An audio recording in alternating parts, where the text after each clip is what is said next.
ada pengamanan khususnya tempat perbelanjaan, ya, mal dengan pasar, mengatur bagaimana ritme ataupun arus masyarakat yang datang supaya tidak terjadi penumpukan.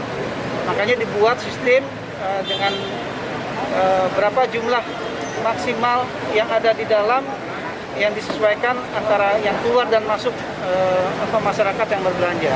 Itu salah satu pola yang kita terapkan. Dan juga pengamanan, khususnya pengamanan lalu lintas, jalur lalu lintas dan juga keramaian yang ada di jalan. Oke, hasil pemantauannya seperti apa, Jenderal? Ya, hasil pemantauannya seperti apa? hasil pemantauannya, kami melihat di daerah penyekatan aglomerasinya selama dari mulai tanggal 6 sampai tanggal 10 ini 4 hari berjalan cukup baik, ya.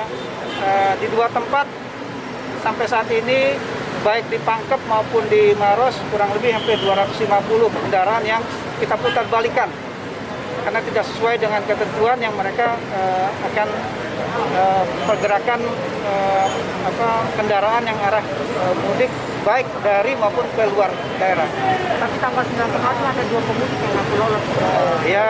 Gimana itu? Ada yang lolos itu pasti ada, kan kita semua tidak bisa kita 100% kita ketatkan gitu. Yang penting bagaimana kita mengupayakan termasuk yang jalur-jalur tikus melalui kegiatan-kegiatan cara patroli, cara mobile.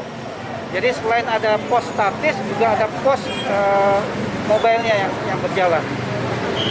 Ya kita harapkan dengan seperti ini dapat menekan, dapat meminimalisir jumlah-jumlah mudik yang ada baik dari ataupun ke luar kota. Oke. Terima kasih.